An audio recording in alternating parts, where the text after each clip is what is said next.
새벽빛 묵상 시편 7편 1절에서 17절. 최태섭 작가는 억울한 사람들의 나라에서 억울함이야말로 우리들의 시대 정신이라고 했습니다. 억울함은 공정함이나 정의가 실현되지 않을 때 발생하는 감정이죠. 한편으로는 불의와 불공평 때문에 억울함이 생기고요. 다른 한편으로는 모두가 억울함의 정서에 젖어 있어서 사실은 부당 이득이 줄어드는 것뿐인데도 역차별을 당한다고 억울함을 토로하기도 합니다. 마치 동생을 죽여놓고 억울함을 호소했던 가인처럼 오늘날 많은 사람들은 자신의 죄를 돌아보거나 자신이 부당하게 했던 일들을 돌아보기는커녕 억울함을 호소하고 있습니다. 오늘 이 시편을 쓴 시인도 억울했습니다. 하지만 요즘 시대 사람들처럼 즉각적으로 반응하거나 반격하지 않습니다. 그저 기도하면서 하나님께 피합니다.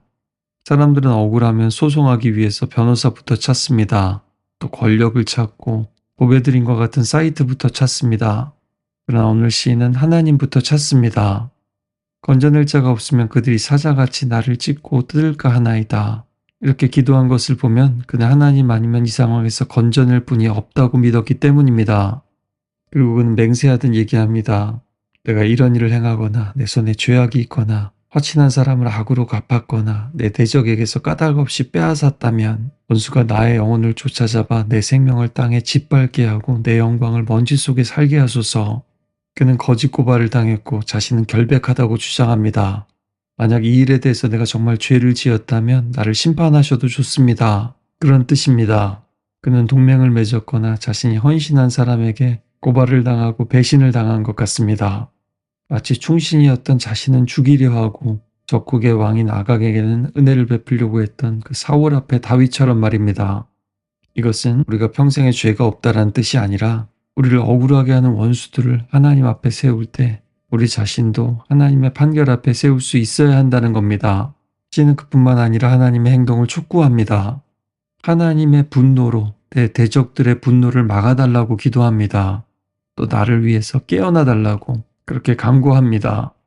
정의가 시행되지 않고 지연되고 있는 상황에서 하나님의 판결을 빨리 시행해달라고 부탁하는 것입니다. 그는 자신의 신실함과 온전함에 호소합니다. 하나님 앞에서 개인적으로도 또 사람들과의 관계에서도 자신이 악을 행하지 않았는데 부당한 대우를 받고 있다라고 호소하는 거죠. 억울한 사람에게 가장 필요한 것은 공정한 재판과 올바른 판단입니다. 그러나 이 세상의 역사를 보고 법원을 보십시오. 때로는 거짓 증인이 동원되고 심증은 있지만 물증이 없을 수도 있습니다.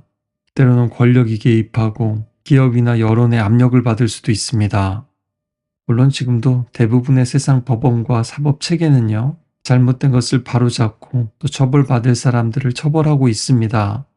그러나 오죽하면 AI 판사 도입이야말로 시급하다라고 많은 사람들이 얘기하겠습니까? 촉법소년의 나이를 낮추라 라고 얘기하고 있겠습니까? 이런 이슈에 찬성하든 찬성하지 않든 이런 개탄스러운 현실에 동의하지 않는 분은 많지 않을 겁니다. 하지만 하나님의 법정에서는 그렇지 않습니다. 우리 하나님은 의로우신 분이시고 분의 판결은 정말로 정의롭습니다. 겉으로 드러나는 증언과 증거뿐만 아니라 사람들의 마음과 양심을 감찰하십니다. 그래서 오늘 시인은 한편으로는 자신의 의에 호소하고 다른 한편으로는 하나님의 의에 호소합니다. 구원받기 위해서는 우리의 의도 필요하다라는 뜻이 아니고요. 세상이 밝혀주지 못하는 나의 결백을 의로우신 하나님이 밝혀주실 수 있다라는 뜻입니다. 또 하나님께서도 아시지 않습니까? 이 세상에는 선한 사람이 있고 악한 사람이 있으며 하나님과 사람들 앞에서 신실하고 진실하게 살아가려는 사람들과 그렇지 않은 사람들이 있다라는 것을요. 우리가 세상 사람들과 구별되지 않는 삶을 살아간다면 우리는 이렇게 담대하게 기도할 수 없을 겁니다. 우리 역시도 살다 보면 억울할 때가 많이 있을 겁니다. 또 사람들이 오해하거나 모함할 수도 있을 겁니다. 사실을 밝힐 기회조차 주어지지 않은 채 사람들이 왜곡되고 거짓된 사실로 우리를 흘겨볼 수도 있을 겁니다. 그러나 그때조차 잊지 말아야 됩니다. 하나님은 정말 모든 것을 다 알고 계십니다. 그리고 언젠가는 반드시 바로잡으십니다. 시인은 그런 사람을 위해서 하나님이 무기를 준비하신다라고 합니다. 칼을 갈고 계시고 활은 팽팽히 당기고 계시며 화살들은 불화살이 되어서 악인들을 불태울 준비가 되어 있다라고 말씀합니다. 하나님의 분노가 억울한 사람, 억압받는 사람에게는 가장 좋은 소식입니다. 악인들은 죄를 임신하고 재앙을 잉태하고 거짓을 낳습니다. 악도 하루아침에 생겨나는 것이 아니라 악도 시간을 두고 자라갑니다. 앞에서는 하나님께서 무기를 준비한다고 하셨지만 결정적으로 하나님께서 악을 심판하시는 방식은 그들의 행위가 그들 자신에게 돌아가게 하는 방식입니다. 여기서 돌아가다라는 말은 돌이키다, 그 회개의 말과 같은 말인데요. 따라서 사람들은 잘못에서 돌이키거나 아니면 자기의 악한 일이 자기 자신에게 돌아가거나 이 둘 중에 하나라는 것입니다. 마치 하만이 모르드게를 죽이려고 장대를 세웠지만 결국은 그 자신이 그 장대에 달렸던 것처럼, 또 다니엘을 사자굴에 넣으려 했던 사람들이 결국 사자굴에 들어간 것처럼 하나님은 이렇게 인과응보, 시적 정의를 이루십니다. 그리고 그 절정은 바로 십자가 사건이었습니다. 사탄은 십자가에서 예수를 죽이고 자신이 승리했다고 생각했습니다. 그러나 십자가에서 예수님은 죽음의 권세를 죽이시고 사탄 자신은 패배하게 되었습니다.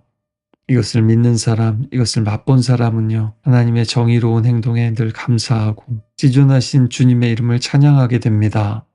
오늘날 민주주의 사회에서조차 인터넷으로, 여론으로 수많은 마녀사냥, 인민재판이 이루어지고 있습니다. 또 가짜뉴스와 거짓 정보를 가지고 사람들의 영혼과 삶을, 관계들을 파괴하고 있습니다. 하나님이 심판하시지 않는다면 결국 인간들이 나서서 복수하고 해결하게 됩니다. 그리고 그 결과는 정의가 아니라 또 다른 불의일 때가 너무나 많습니다. 오늘 혹시 여러분도 억울한 일을 겪고 계십니까? 누군가의 거짓말과 거짓된 행동 때문에 상처와 피해를 입고 있습니까? 세상 법정에 사람들에게 호소하기 이전에 먼저 우리 하나님께 피할 수 있길 바랍니다. 세상에서 포렌식으로 알 수 없는 사실들도 증거를 인멸한 완전 범죄를 할지라도 우리 하나님은 모든 사실을 알고 계시기 때문입니다. 우리 예수님께서 십자가와 부활로 보여주신 것처럼 지금은 악하고 거짓말하는 사람들이 잠시 이기는 것처럼 보여도 하나님의 정의는 반드시 승리합니다. 정의 구현이 지체되는 것처럼 보일지라도 하나님은 반드시 이루십니다. 오늘 신뢰하며 우리도 오늘 선을, 또 생명의 길을 선택합시다. 오늘 이 말씀 붙잡고 의로우신 하나님 앞에 우리의 억울함을 호소하고 우리를 괴롭히는 악한 사람들과 우리 자신을 하나님의 재판장 앞에 세울 수 있으면 좋겠습니다.